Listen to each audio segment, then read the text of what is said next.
শুভ সকাল বাংলাদেশ। খুব ছোটবেলায় একটা লেখা পড়েছিলাম, ক্ষুধার্ত কালে ভদ্রে নাকি অপরের খাবার দেখেও শান্তি পায়। তবে আমাদের সমাজে এমন কিছু মানুষ বসবাস করেন যারা শুধুমাত্র অপরের খাবারটা দেখেই যান। এত সব নেতিবাচকতার মধ্যেও কিন্তু ইতিবাচকতা রয়েছে, এবং ইতিবাচকতা রয়েছে দেখেই পৃথিবীটা টিকে রয়েছে। এবং সেই ইতিবাচকতার একটা বিরল দৃষ্টান্ত স্থাপন করেছে বিদ্যানন্দ ফাউন্ডেশন। 1 টাকায় আহারের প্রজেক্টের কথা বলছিলাম, এবং ঠিক এই মুহূর্তে আমি রয়েছি 1 টাকায় আহার প্রজেক্টের রান্নাঘরে, যেখানে মূলত এই মুহূর্তে একটা কর্মযজ্ঞ চলছে। এবং এই কর্মযজ্ঞের মূল উদ্দেশ্যটা হচ্ছে সমাজে সুবিধাবঞ্চিত কিংবা আর্থিকভাবে অসচ্ছল যে মানুষরা রয়েছেন, কিংবা শিশুরা রয়েছে, কিংবা বৃদ্ধরা রয়েছেন, তাদেরকে 1 টাকার বিনিময়ে খাবার প্রদান করা। সুনিপুণ হস্তে এবং খুব হাইজেনিক পরিবেশে কিন্তু এই রান্নার কার্যক্রমটা চলছে, কারণ এখান থেকে পরবর্তী পর্যায়ে প্যাকেটিং হবে, এবং প্যাকেটিংয়ের পর ঢাকা শহরের বিভিন্ন প্রান্তে সুবিধাবঞ্চিত এবং আর্থিকভাবে অসচ্ছল মানুষের মাঝে খাবার বিতরণ করা হবে। ঠিক এই মুহূর্তে আমি যেমনটা দেখতে পাচ্ছিলাম, এপাশে খিচুড়ি রান্না চলছে, ওপাশে ডিম রান্না চলছে। এবং আজকে কতজন মানুষের রান্না করছেন? আজকে এখানে 200 জন মানুষের রান্না হয়েছে, খিচুড়ি আর ডিম দুইটাই মিলে। প্রতিদিনই কি এখানে এরকম 200-250 মানুষের রান্না হয়ে থাকে? জি, প্রতিদিনই হয়ে থাকে। ঠিক এই মুহূর্তে আমি রয়েছি 1 টাকায় আহার প্রকল্পের অস্থায়ী প্যাকেজিং রুমে। প্যাকেটের ভেতর প্যাকেটিং করে তার পরবর্তী সময় নিয়ে যাচ্ছেন যারা দুস্থ এবং আর্থিক দিক থেকে একটু অসচ্ছল মানুষ, তাদের কাছে। একটু জানতে চাইবো, এখানে যারা কাজ করছেন অনেকেই কিন্তু তরুণ, একটু জানতে চাইবো আপনার কাছে, এই যে এই প্রকল্পের সঙ্গে আপনি যুক্ত হয়েছেন, আপনি কাজ করছেন স্বপ্রণোদিত হয়ে, কেন কাজ করছেন এখানে?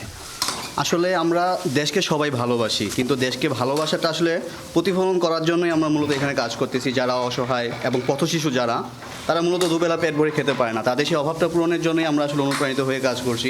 এই যে উদ্যোগটার সঙ্গে আপনি সামিল হয়েছেন, যুক্ত হয়েছেন, আপনার ব্যক্তিগত কোনো স্বার্থ আছে? মূল বিষয়টা হচ্ছে, যখন আমরা খাবারটা নিয়ে যাই, তো বাচ্চারা দেখে, আমাদের পথশিশু যারা আছে, ওরা আমাদেরকে 1 টাকার ভাই বলে চিনে, যে 1 টাকার ভাই আসছে, 1 টাকায় খাবার আসছে। তো যখন আমরা যাই, তখন আমাদেরকে জড়িয়ে ধরে, এই দৌড়ে আসে। এই জিনিসটা দেখে আসলে এটা আত্মতৃপ্তির ব্যাপার।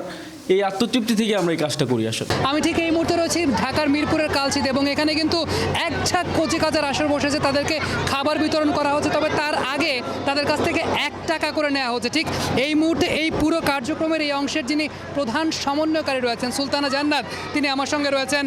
আপা, শুভ সকাল আপনাকে। এই যে এত সুন্দর একটা কার্যক্রম আপনারা পরিচালনা করছেন, আমি প্রথমে জানতে চাইব, যারা দাতব্য সংস্থা আছে তারা তো বিনামূল্যে সেবা দেয়, আপনারা 1 টাকা করে নিচ্ছেন। 1 টাকা করে কেন নিচ্ছেন?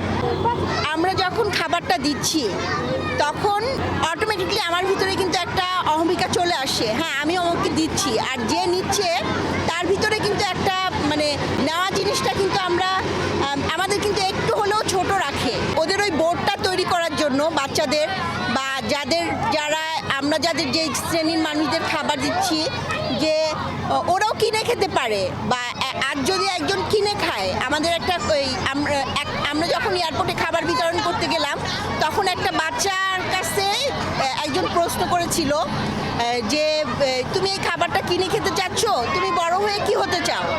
তো বলছে, আমি বড় হয়ে আপাদের মতন খাবার বিক্রি করতে চাই, আমিও মানুষকে খাওয়াতে চাই, এমন মানুষের জন্য করব। আমরা এটাই আমাদের মূল লক্ষ্য। আপা, 2016 সাল থেকে আপনাদের কার্যক্রম চালিয়ে যাচ্ছেন, কতটুকু কষ্টকর হচ্ছে এই পর্যায়ে এসে? আপনারা কোনো আহ্বান জানাবেন কিনা দেশবাসীর প্রতি, আপনাদের প্রতি এই ক্ষেত্রে একটু কন্ট্রিবিউট করার জন্য? আমাদের যেই খাবারের মেনুগুলো, সেগুলো আমরা যদি 1 মাসে একটা বাচ্চার পিছনে আমাদের মাত্র 750 টাকা খরচ হচ্ছে, যেটা যে কোনো মানুষ ইচ্ছা করলে আপনার করতে পারে। তো আজ হয়তো আমরা চালাতে পারছি, আমরা 50 প্যাকেট থেকে শুরু করেছি, এখন প্রতিদিন আমরা 1200 প্যাকেট খাবার দিচ্ছি। আমরা যেহেতু পুরোটাই চ্যারিটি, এবং আমাদের ফান্ডিংটা হচ্ছে আপনার ইন্ডিভিজুয়াল, সাধারণ মানুষ এগিয়ে আসলে আমরা কাজটাকে বাড়াতে পারবো।